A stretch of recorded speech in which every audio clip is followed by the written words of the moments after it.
Hello dear students. In our lesson today, we're going to deal with writing. We're going to see how to write an article. That would be an idea, of course, for a news article as well. But we're going to focus on how to write a story. So, whenever we're given a topic by our teacher in our exams, we need to read the rubric, the topic very carefully. And there are some questions that we should always keep in our mind and always to answer them before starting writing.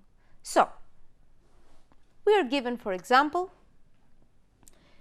your story must begin with this sentence. Imagine that you are in a competition. So, of course, it must start with this sentence. Tom felt strangely after he was strangely afraid as he got into the canoe. So that is the sentence that we should start. Write your story, 120 to 160 words. Your story must include the words alligator and mobile phone. So, after reading this rubric, then you need to answer some questions, maybe in your mind, maybe in your notebook, but you should keep them in mind. So what tenses should we use while writing a story? We talked about something that happened in the past. So we're going to use past tenses, past simple, past continuous, past perfect continuous. So past tenses. Who is going to read your story? We're writing a story so that our friends can read it, maybe the teachers, maybe the parents. So is for a wider group of readers. Who is it going to be about? So who is the main character? Is it us? Are we going to talk about ourselves? No, we are going to talk about Tom. So Tom is the main character of our story. What must you include in your story? So, absolutely, we should start, first of all, with this sentence. And in our story, we should include the words alligator and mobile phone. Maybe in the second paragraph, in the third paragraph, that we're going to give the details of our story. And what could your story be about? Your favorite place to go canoeing? Or a canoe trip where something went wrong? Of course, from the title we understand that it is not something very pleasant. That's why we're going to talk about something that went wrong during our canoe trip. Okay, now that we have the questions that we should keep in our mind, we will start writing the story together. So this is going to be the model for you to keep in mind that when you're going to write your own story for homework. Okay, let's start. We're going to have 4 paragraphs. In the first paragraph, paragraph A, how are we going to start, we said? There is a sentence that we should start. We are given the sentence. We cannot change it. So, Tom felt strangely afraid as he got into the canoe. This is the sentence that we start. And now we continue with our story. There was no reason for his fear. The sun shone or was shining.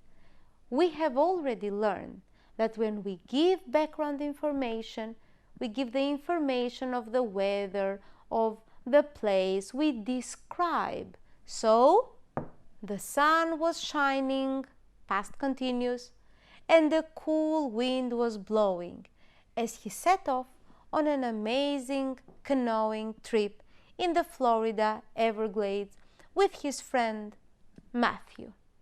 We gave the information, we gave the persons, it's Tom and Matthew.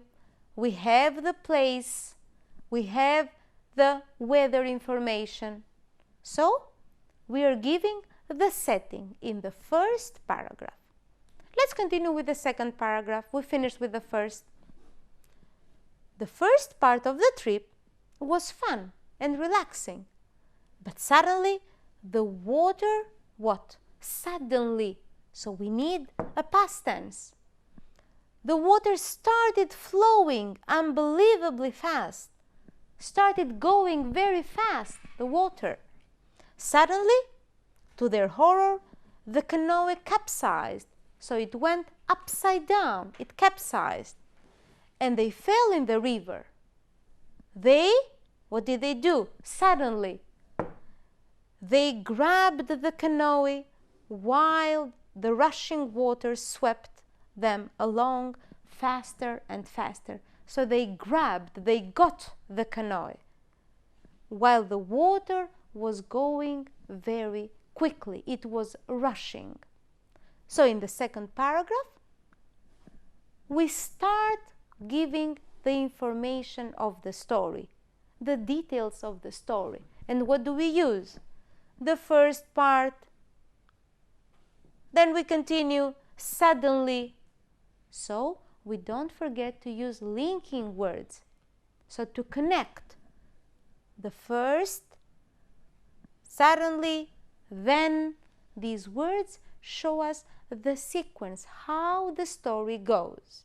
So, in the first paragraph, we said we're going to give information about the setting. So, how was the place? How was the weather? We're going to give the characters, Tom, Matthew, and of course, how is he feeling that he's going to start this canoe trip. And then, in the second paragraph, we start giving some details about the story, how they started, how they continued, what happened suddenly. But don't forget that we cannot give the information directly from the second paragraph. Don't state in the second paragraph what happened immediately, because then the reader will have no interest in continuing reading your story. So steps one by one, the incidents one by one. We finished with the first and the second paragraph. Now we have the third paragraph. Let's say the most interesting paragraph, because here is going to be shown what happened in the story. So the climax, the most interesting part. After a short while, so this is the linking word to connect it with the second paragraph. The water became calm again, but just as they climbed back into the canoe, Tom froze in fear. So something happened. We're using interesting expressions to attract the reader's attention, to make the reader want to read the story. Froze in fear. A huge alligator. Remember that we said that we have to use the words alligator and mobile phone. Here it is. So a huge alligator, what was the alligator doing? It was staring, it was looking very, very strictly at them. They didn't know what to do. But then Tom remembered his phone, his mobile phone, in his raincoat pocket. So we use the alligator, we use the mobile phone that we should. He called the canoe hire shop, and half an hour later, a helicopter came to rescue them. So, in the third paragraph, we started by saying how the story continued, and we climax with the fact that there was an alligator, and also we give the solution to the problem. So what happened? They found the mobile phone and called the shop so that they could help them. And we finish with the final paragraph, paragraph 4. You were very lucky. The alligator didn't attack you in the water, a rescue worker said calmly to them. They, in the end, how did they feel? They had never felt so relieved before. And, of course, in the end, we're using the past perfect because we have the emotions, how they had felt before this story finishes. So, in the third paragraph, we are giving the main event. And what was that? We said that the alligator was staring at them and how it continued. And finally, in the last paragraph, we always state what happened in the end. So, they were saved, of course, and how they felt. Never forget to put the feelings in the last paragraph. They felt so relieved. They had never felt that relieved before. So, to write the story, we have 4 paragraphs. First paragraph, we give the background information, the characters, the weather. Second paragraph, we start giving the information about how the story started, how it continued. But don't forget, not the climax. In the third paragraph, we give the climax, so the most interesting part of the story. And in the end, in the last paragraph, we give how this problem was solved and also the feelings of the main characters. So, in order for our story to be interesting, we need to use lots of adjectives and adverbs. Many times, the most simple word comes to our mind, like for example, bad. But we cannot use the word bad in the whole story, so we need to find synonyms. Okay, let's practice so that you can find more synonyms in your mind. We have huge, sharp, terrified, venomous, loud, and dark. And we have the paragraph. As James walked through the what? How was the cave? We cannot say a bad cave, but the cave can be dark, the dark cave. He suddenly heard a bad hissing noise. The noise was bad. We cannot say that. The noise was loud, a loud hissing noise, as if coming from a snake. That's hissing noise. A moment later, he felt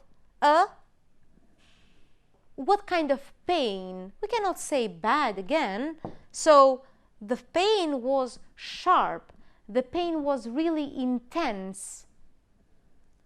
James switched on his torch just in time to see a big snake. Instead of saying the simple word big, we can say a huge snake sliding away. He was bad again. No, he was feeling how? He was terrified. He was extremely afraid. What if it's a bad snake? What if it is a venomous snake, a poisonous snake? So, as you saw, instead of using very, very simple words, you can deal with some more interesting words and not use the same word all the time. Okay, one more exercise to practice the adjectives and the adverbs. We have huge, amazing, unbelievably fast, rushing, and calmly. Some are adjectives in front of the noun. Some are adverbs after the noun that describe how something happened or was said. So, the canoe trip in the beginning of the story. It was amazing, an amazing canoeing trip. The water, the rushing water, so the water that was going quickly. The alligator, how was the alligator we saw? The alligator, the huge alligator. Flowing, how was the water flowing? Remember, the water was flowing unbelievably fast. And in the end, he said calmly, quietly.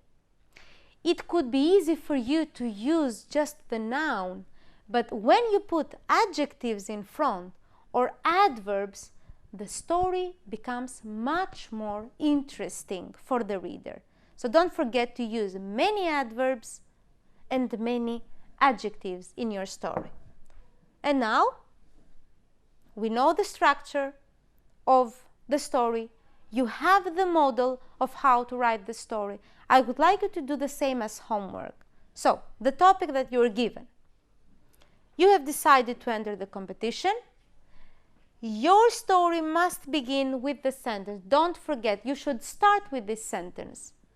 As Jack and Tom put up their tent, they didn't notice the big sign. Write your story, 120 to 160 words, 4 paragraphs. Your story must include, so it is necessary, actually you should use in your story the word bear and the word fire. So you start with this sentence and you include maybe in the second or the third paragraph the words bear and fire. Okay. Focus on the model, and of course you can write your very, very interesting story. Goodbye.